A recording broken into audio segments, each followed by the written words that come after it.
Hello दोस्तों, मेरे channel में आपका स्वागत है। आज मैं आपको जो कहानी सुनाने जा रही हूँ वो कहानी एक जेल में चुड़ैल के आतंक के बारे में है। आइए हम कहानी को शुरू करते हैं। मेरा नाम किशन लाल मौर्य है। मैं पेशे से एक लोहार हूँ। मीरा नगर में गांधी चौक में मेरी एक छोटी सी दुकान है। मेरे घर में मेरी बीवी हेमा और मेरा बेटा योगेश है। वैसे तो दुकान का कामकाज ठीक ठाक चल रहा था, पर मेरे काम में तेजी मंदी भी चलती रहती थी।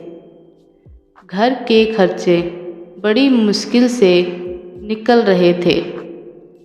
एक दिन एक ग्राहक आया और उसने मेरी दुकान पर आकर लोहे की जाली बनवाने का ऑर्डर दिया।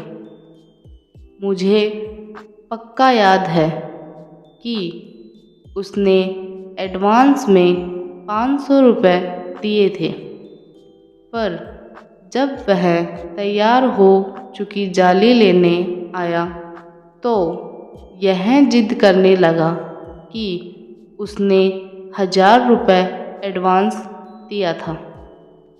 इसी बात पर मेरी और उसकी हाथापाई हो गई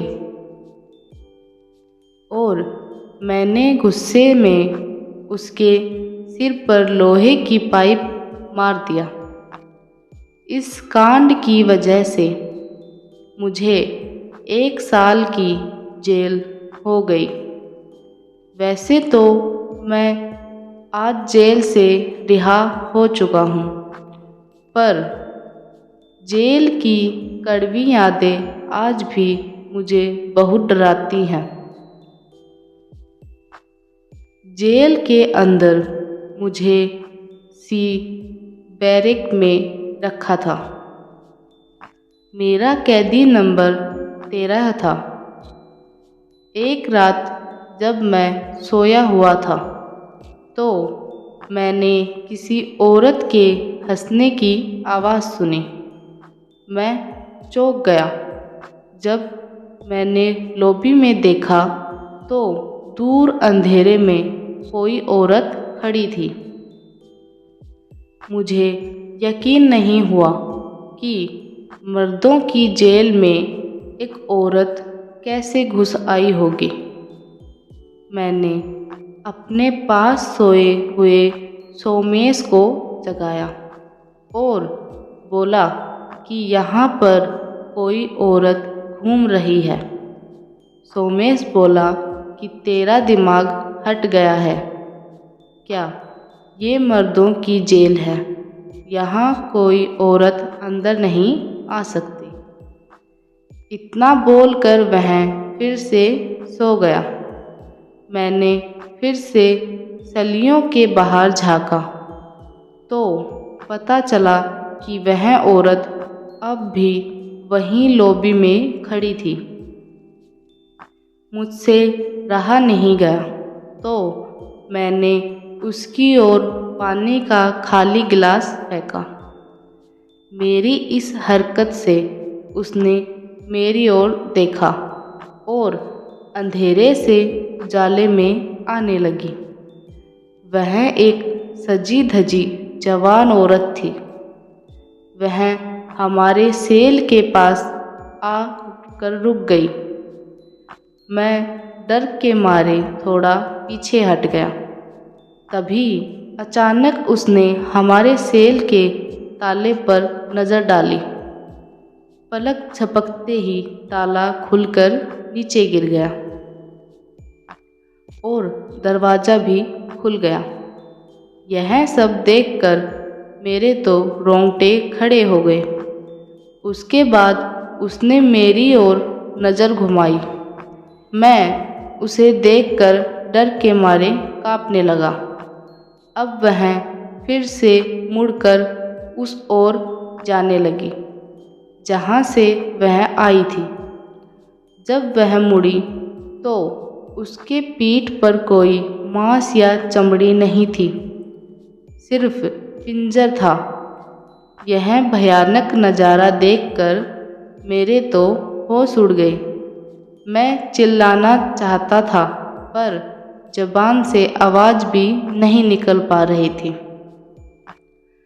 कुछ ही देर में वह भयानक औरत गायब हो गई। मैंने फिर सोमेश को जगाया। इस बार मेरा डरा हुआ चेहरा देखकर सोमेश भी चौंक गया। उसने सेल का दरवाज़ा खुला देखा तो वह बोला कि यह तूने क्या किया? हम पर जेल से भागने का आरोप लगेगा।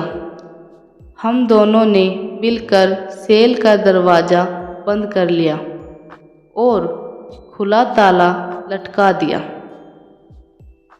सुबह जब हमें गार्ड बाहर निकालने आया तो उसने हमारे सेल का ताला खुला पाया। उसने फौरन जेलर साहब को बुलाया। हमें तो लगा कि गए काम से। एक और मुकदमा झेलना पड़ेगा। जेलर के आते ही हमने उसके पैर पकड़ लिए और हम गिड़गिड़ाने लगे कि हमने कुछ भी नहीं किया है।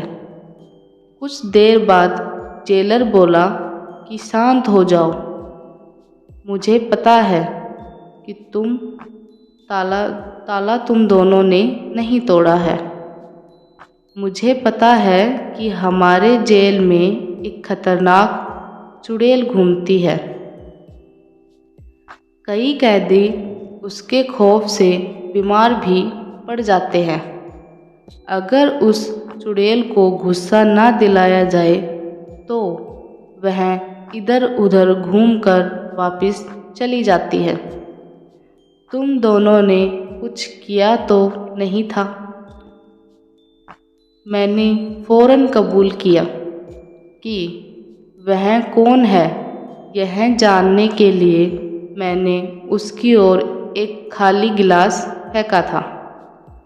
फिर वह मेरे सेल की ओर आई थी और उसी ने पता नहीं क्या कर के ताला खोल डाला था।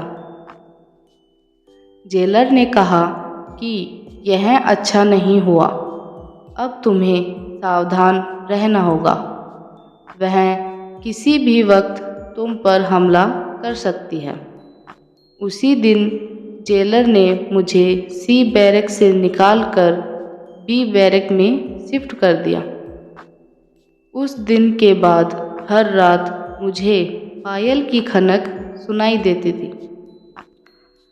कभी कभी वह भयानक चुड़ैल मुझे सेल के अंदर भी दिखाई देती थी। नींद में भी मुझे उसी के सपने आने लगे।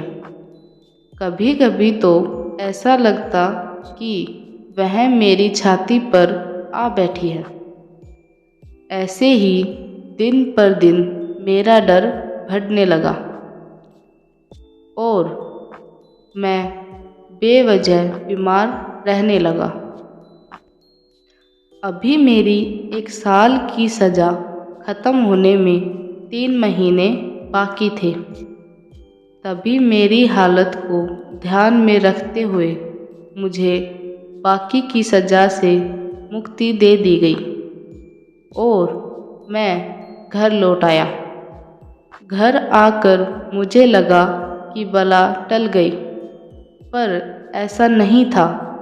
अभी कुछ दिनों पहले ही मैंने उस खौफनाक चुड़ैल को मेरी बीवी हेमा के पीछे खड़े हुए देखा था। मुझे नहीं पता कि वह चुड़ैल मेरा पीछा कब छोड़ेगी या फिर मेरी जान लेकर ही दम लेगी। मैं तो बस भगवान के सहारे जी ही रहा हूँ।